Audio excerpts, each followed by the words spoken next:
नमस्कार दोस्तों, स्वागत है आप सभी का एक बार फिर से सरदाना ट्यूटोरियल पर। और मैं अंकित मालवीय, आप लोगों का हिस्ट्री टीचर। देखिए, हिस्ट्री में काफ़ी कुछ डिस्कस कर चुके हैं, आप लोगों को जैसा पता ही है। अभी तक हमने पढ़ चुके हैं दिल्ली सल्तनत। हमारा जो टॉपिक चल रहा है लेक्चर 4, दैट इज़ दिल्ली सल्तनत या दिल्ली सल्तनत। तो दिल्ली सल्तनत में जैसे पहले ही बता चुका हूँ, 5 डायनेस्टीज रूल करती हैं, 5 वंश शासन करते हैं। और 5 वंश में हमने अभी तक 3 वंश पढ़ चुके हैं। 3 वंश कौन कौन से हमने पढ़े हैं, 3 डायनेस्टीज कौन कौन सी डिस्कस की है। तो फर्स्ट डायनेस्टी हुआ करती थी स्लेव डायनेस्टी या गुलाम वंश। देन फिर आई उसके बाद खिलजी डायनेस्टी या खिलजी वंश। और उसके बाद फिर उनको सक्सीड किया किसने, तुगलक डायनेस्टी या तुगलक वंश ने। और अब तुगलकों को सक्सीड किया है एक शिया डायनेस्टी ने।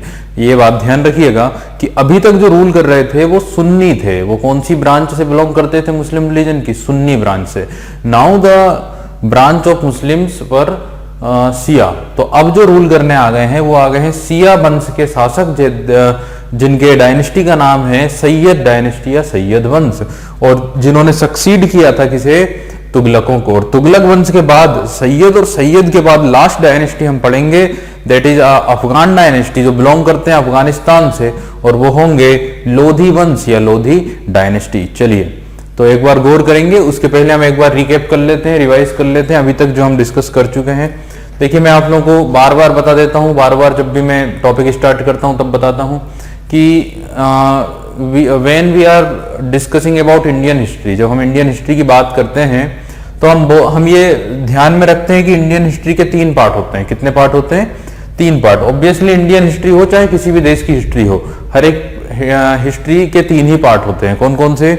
सबसे पहला एंशिएंट यानी प्राचीन, दूसरा होता है मीडिएवल, इट मींस मध्य, और तीसरा होता है मॉडर्न यानी कि आधुनिक। आप लोगों को टाइम के साथ लिंक बनाना होगा, तभी ये हिस्ट्री कंसाइज हो पाएगी, छोटी हो पाएगी या ब्रीफ हो पाएगी। जब तक टाइम के साथ लिंक नहीं बनाओगे ना, तब तक आप हिस्ट्री में कंफ्यूज ही होते रहोगे और इसका कोई तरीका नहीं होगा। हमेशा कंफ्यूजन ही कंफ्यूजन रहेगा हिस्ट्री, क्योंकि हिस्ट्री दुनिया का बहुत बोरियत सब्जेक्ट भी है। और अगर आपने उसको समझ लिया है तो सबसे इंटरेस्टिंग और कोई सा सब्जेक्ट ही नहीं है। हिस्ट्री में जो इंटरेस्ट आपको एक बार आने लग गया तो दूसरा कोई सब्जेक्ट आपको अच्छा ही नहीं लगेगा। तो इसीलिए लिंक तभी आपका बनेगा जब आप टाइम पीरियड के साथ उन इवेंट्स को, उन लोगों को लिंक कर पाएंगे, तभी आप लोग उन चीजों को याद कर पाएंगे। अदरवाइज आप कंफ्यूजन में डूबते रहेंगे। जैसे कि अगर हम बात करें महाराणा प्रताप की, तो आप लोगों को पता होना चाहिए कि महाराणा प्रताप का टाइम कब से कब तक का था या किस समय पर उन्होंने रूलिंग किया है। ऑब्वियसली हम डिस्कस कर चुके हैं महाराणा प्रताप को, और आप लोगों को पता है 13 रूलर हुआ करते थे। वो सही अपने सिसोदिया वंश के, सिसोदिया डायनेस्टी के 13 रूलर थे। कौन? महाराणा प्रताप। और महाराणा प्रताप के ही कंटेम्पररी मुगल डायनेस्टी में जो रूलर थे वो थे अकबर। अकबर और महाराणा प्रताप के बीच में एक भीषण युद्ध हुआ था 18 जून 1576 1576 को, that is the battle of Haldi Ghati. Haldi Ghati का युद्ध। हल्दी घाटी जो राजस्थान के राजसमंद डिस्ट्रिक्ट में आता है, हल्दी घाटी एक सकरी पहाड़ी नुमा क्षेत्र है, जहां पर लगभग 4 घंटे ये युद्ध लड़ा गया था 18 जून 1576 को, between the force of Rajput force lead by Maharana Pratap and the Mughal force lead by मान सिंह। मान सिंह कौन था? तो मान Singh was the ruler of Amer. Amer का एक शासक हुआ करता था मान सिंह, रिलेटेड था कछवाहा वंश से। कछवाहा वंश या कछवाहा रूलर हुआ करते थे जयपुर के पास आमेर जो किंगडम थी, आमेर जो राजघराना था वहां पर। वो पुत्र था भारमल का, और जिस समय की बात चल रही है उस समय लगभग 22-20 साल का रहा होगा मान Singh. But he accepted the sovereignty of Akbar. और उसने सजेस्ट किया था महाराणा प्रताप को कि आप भी एक्सेप्ट कर लीजिए सॉवर्निटी अकबर की, जिस तरह मैंने एक्सेप्ट की है।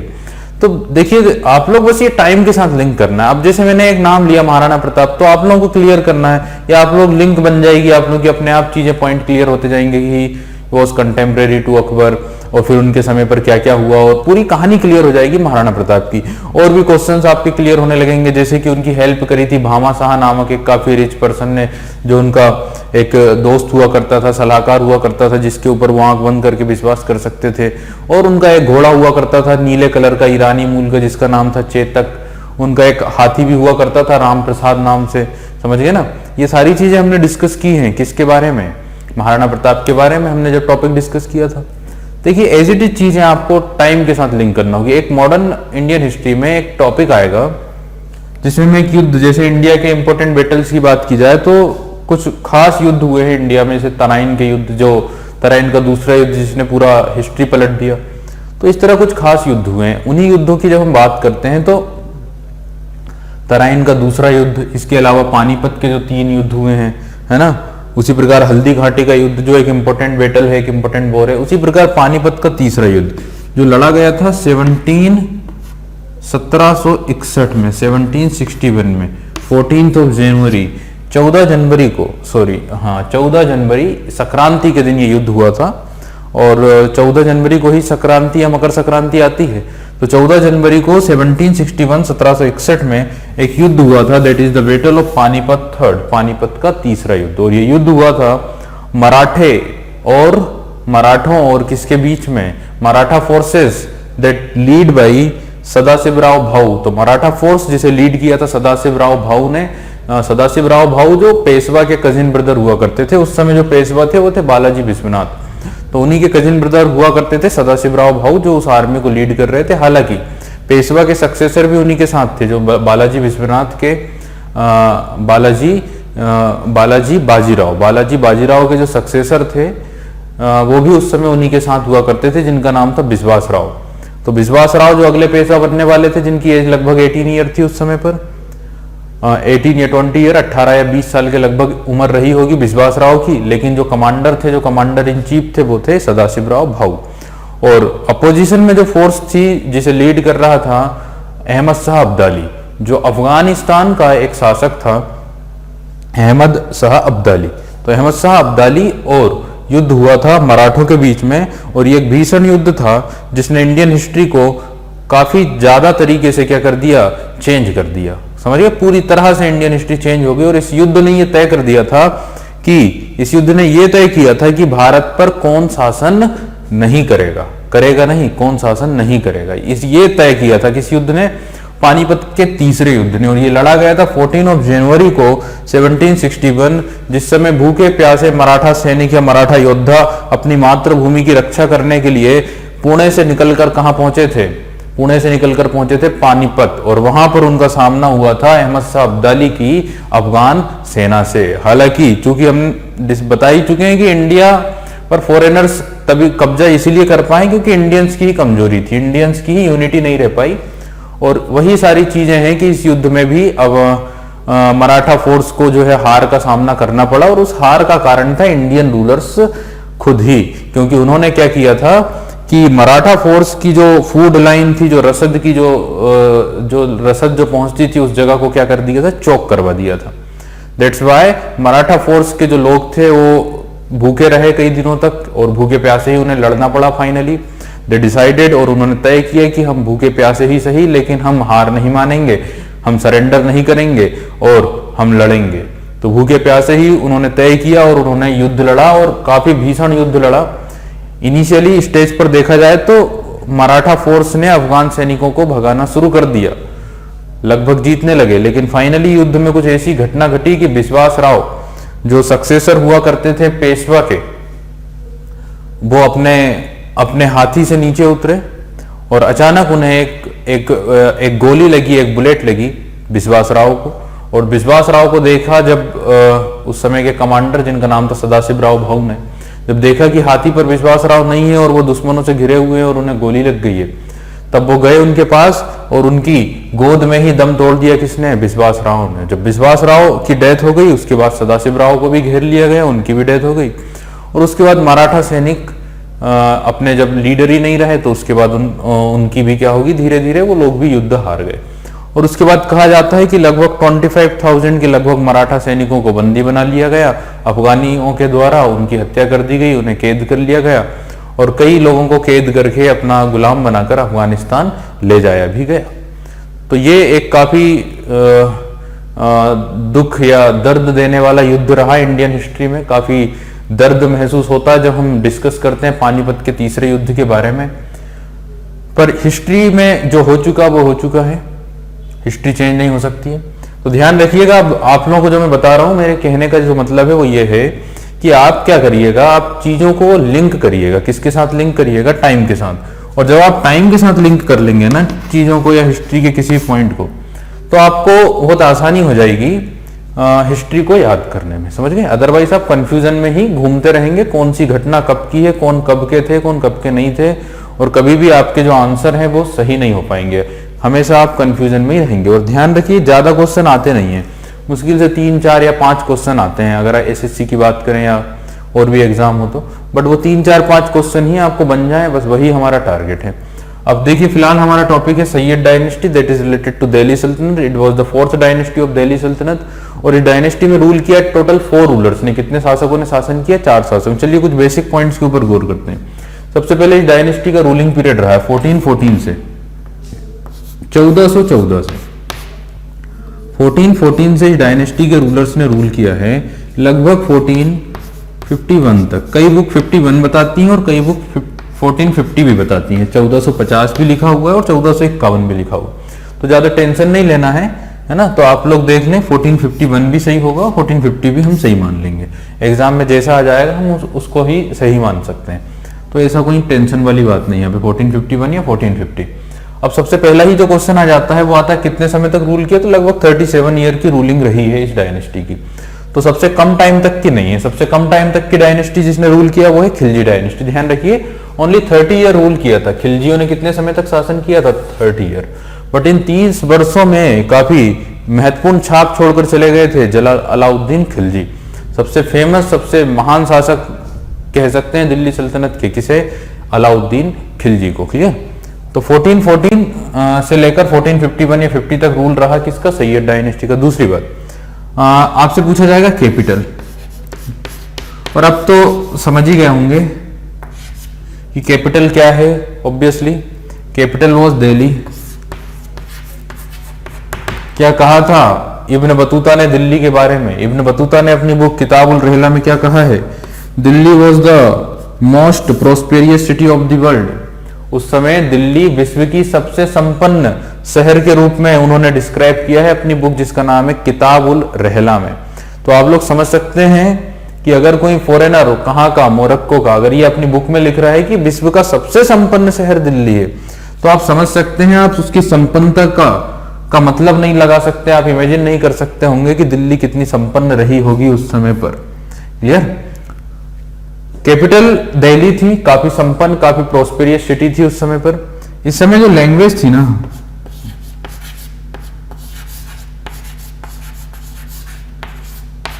ऑफिशियल बात की जाए या सामान्य बातचीत की बात की जाए, वो सब थी पर्शियन या फारसी।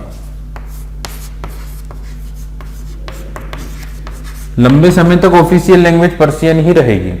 हालांकि जब मुगल्स आ जाएंगे तो तुर्की भाषा बोलचाल की भाषा बन जाएगी, बट ऑफिशियल लैंग्वेज फिर भी पर्शियन ही रहेगी। फिर हम बात करते हैं रिलीजन की, धर्म की। तो आंख बंद करके ये तो बोल ही दोगे कि इस्लाम है, आंख बंद करके आप आंसर तो बोल ही दोगे कि the religion of this dynasty was Islam, बस Islam. But you all know that Islam has 2 important branches. Actual में 3 होती हैं, एक और होती है सूफी, बट फिलहाल हम 2 मेन ब्रांच की बात करें तो उनके नाम है शिया एंड सुन्नी। सूफी संप्रदाय के लोगों ने कभी किसी पर अटैक या फिर किंगडम एस्टेब्लिशमेंट, इनके बारे में हम इतिहास में नहीं सुनते हैं। हमेशा शिया और सुन्नी वंश के ही शासक क्या करते हैं? शासन करते हैं। सूफी वंश के या सूफी धर्म के जो लोग होते हैं, सामान्यतः हम उनके बारे में पढ़ेंगे तो वो एक प्रकार के प्रीस्ट या संत होते हैं।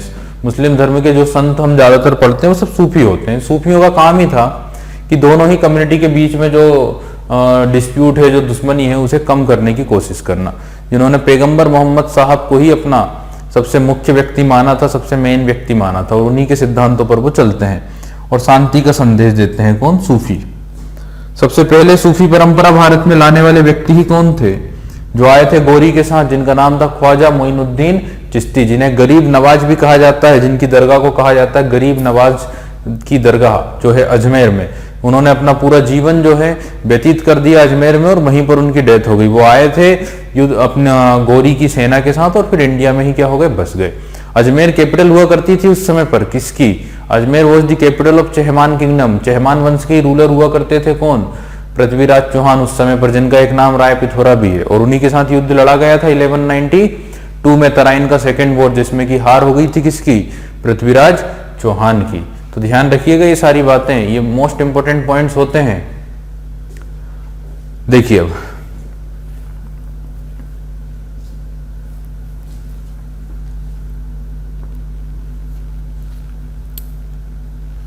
रिलीजन जो था वो था मुस्लिम या इस्लाम।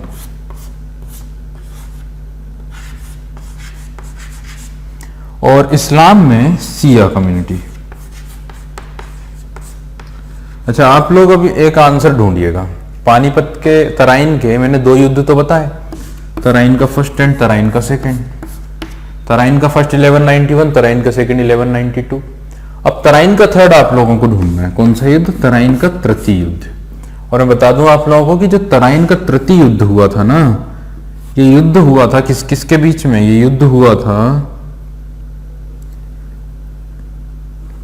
कुबाचा और इल्तुतमिश के बीच में। किस किस के बीच में हुआ था? कुबाचा और इल्तुतमिश के बीच में। तो अब आप लोगों को ध्यान में रखना है, आप लोग पता तो हो गई इल्तुतमिश का रूलिंग कब से शुरू हुआ था। तो इल्तुतमिश का जो रूलिंग था वो 1211 से 1236 तक चला था। इसी बीच में उन्होंने युद्ध लड़ा था। कौन सा? तराइन का तृतीय युद्ध। किसके साथ लड़ा था? Qabacha. Qabacha was the ruler of Ghazni. Ghazni का शासक हुआ करता था कुबाचा। और जब उसने देखा कि कुतुबुद्दीन ऐबक की फैमिली के मेंबर आराम शाह को हटाकर एक गुलाम जो कि इल्तुतमिश है वो शासक बन गया है दिल्ली का, तब कुबाचा ने अटैक करने की कोशिश की दिल्ली पर और कैप्चर करने की कोशिश की गुरिद डायनेस्टी को। और फिर दोनों के बीच में युद्ध हुआ दिल्ली के पास, हरियाणा में जो जगह है तराइन, और वहां पर वो हुआ तराइन का थर्ड बैटल। इस युद्ध में हालांकि कुबाचा की हार हो गई और दिल्ली सल्तनत पर अगेन कैप्चर कर लिया, कंट्रोल कर लिया इल्तुतमिश ने। क्लियर? अब आपको देखना है टाइम कि किस टाइम पर यह युद्ध हुआ था। रिलीजन बता चुका हूं, इस्लाम धर्म में ही कौन सी शाखा? सिया। अब फाउंडर, एक पॉइंट ध्यान रखिएगा, फाउंडर। हमने जितने भी डायनेस्टी पढ़ी है ना, जितने भी वंश पढ़े, उनमें हम ये 4 पॉइंट को कॉमन पॉइंट बना लेते हैं। ये पॉइंट आपको आंख बंद करके पता होना चाहिए, चाहे कोई भी किंगडम आपने डिस्कस करी हो, चाहे वो सिसोदिया हो, चाहे वो चहमान हो, चाहे वो राष्ट्रकूट हो, चाहे वो पाल हो, चाहे वो चोल डायनेस्टी हो, चेर हो, पांडे हो, समझ गए ना। जितनी भी पढ़ी हैं अभी तक की राजपूत किंगडम्स की बात करें तो गुर्जर, प्रतिहार, चंदेल, कलचुरी, समझ गए, या साउथ इंडियन हिस्ट्री पढ़ी हो या जो भी पढ़ी हो उन सब की हमें, या एंशियंट किंगडम्स भी पढ़ी हो, ये 4 पॉइंट सभी को क्लियर होना चाहिए, ये याद होना चाहिए। फाउंडर जो थे ना वो हुआ करते थे कौन? यहां पे फाउंडर आ जाएंगे खिज्र खान।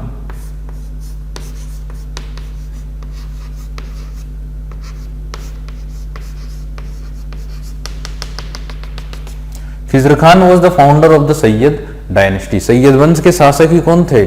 खिज्र खान। चलिए अब हम कुछ मुद्दों के ऊपर गौर कर लेते हैं।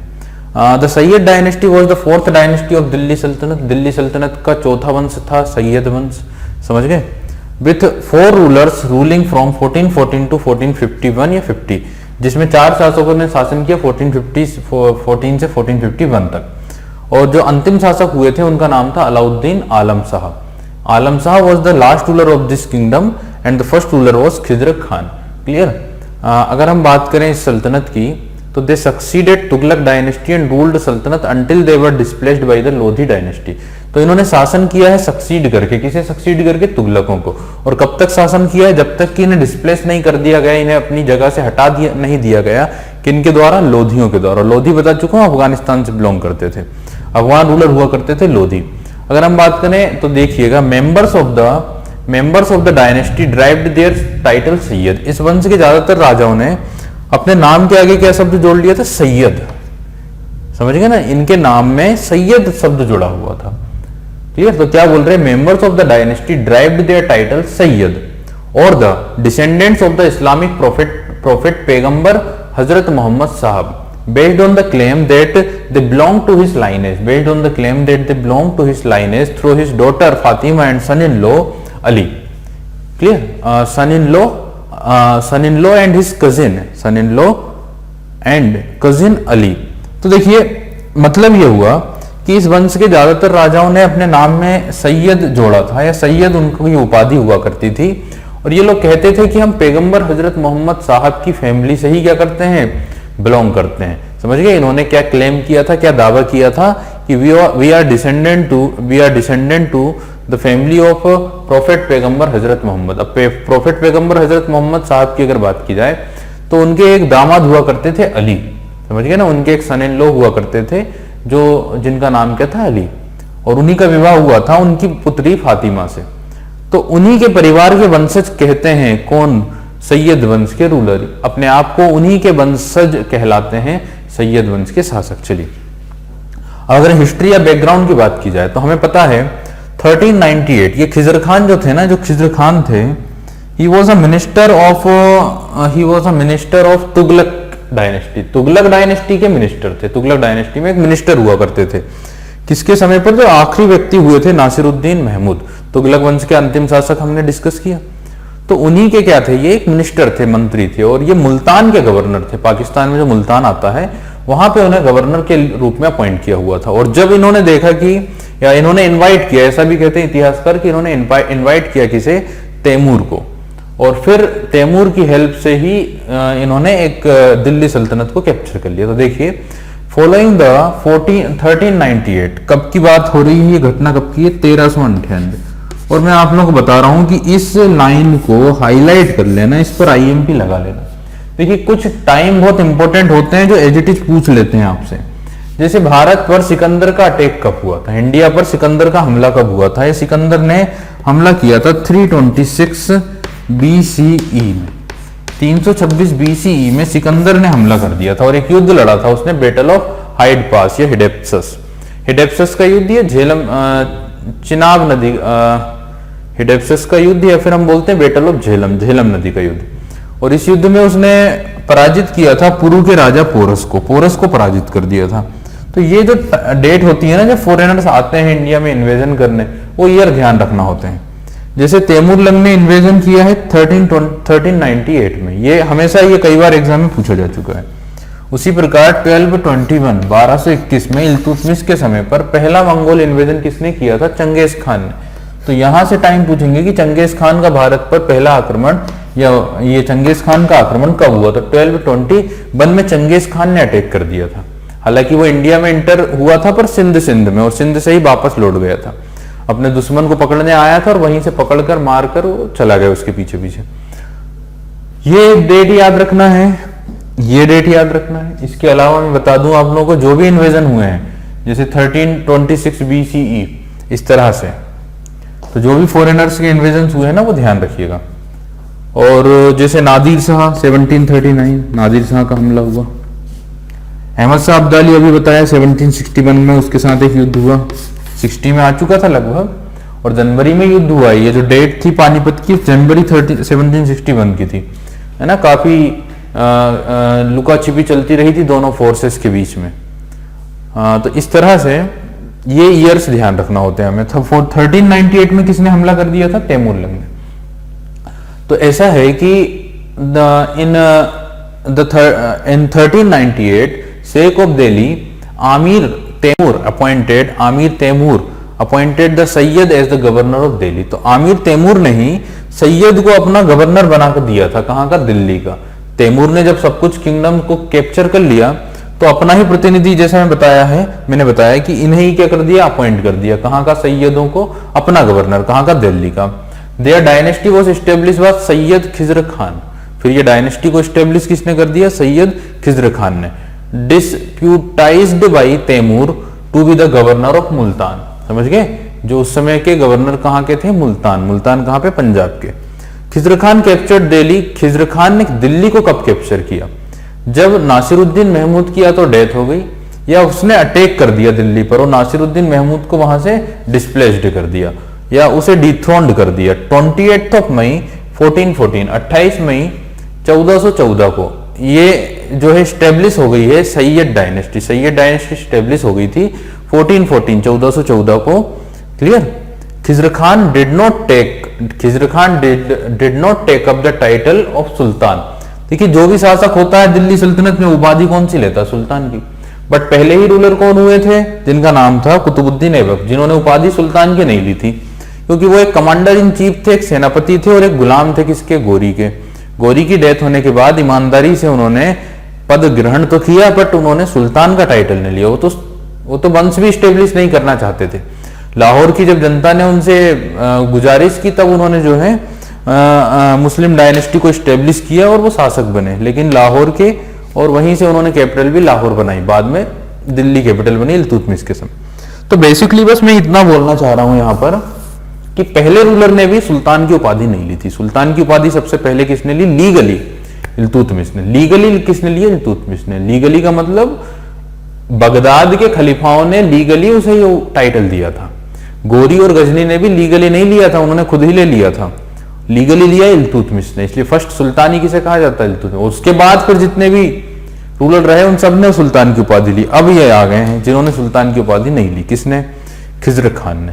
इन्होंने जो उपाधि ली वो ली है एक वेसल, यानी कि एक फिड्यूटरी या सामंत की, जिसे कहा जाता है रायत ए अलबा। तो रैयत या रायत की उपाधि ली है इन्होंने। कौन सी उपाधि ली है? रायत। रायत का टाइटल लिया, ना कि सुल्तान के लिए। ऑब्वियसली क्योंकि ये गुलाम थे, एक फिड्यूटरी थे, एक सामंत थे किसके? तैमूर के। और तैमूर की जब डेथ हो गई तो तैमूर का जो ग्रैंडसन था, यानी पोता था, जिसका नाम था शाहरुख, उसकी भी ये सामंत रहे। इन्होंने सुल्तान की उपाधि तब भी नहीं ली। चलिए हम स्टार्ट करते हैं इस डायनेस्टी को। और इस डायनेस्टी के जो डिफरेंट रूलर्स हैं उनके बारे में हम डिस्कस करना शुरू करते हैं। और पहले ही रूलर कौन है? खिज्र खान। खिज्र खान के बाद और भी 3 रूलर्स आएंगे। आखिरी शासक का नाम है अलाउद्दीन आलम शाह, या आलम शाह के नाम से फेमस है। उनके बारे में डिस्कस करेंगे इस डायनेस्टी में 4 रूलर्स के बारे में। चलिए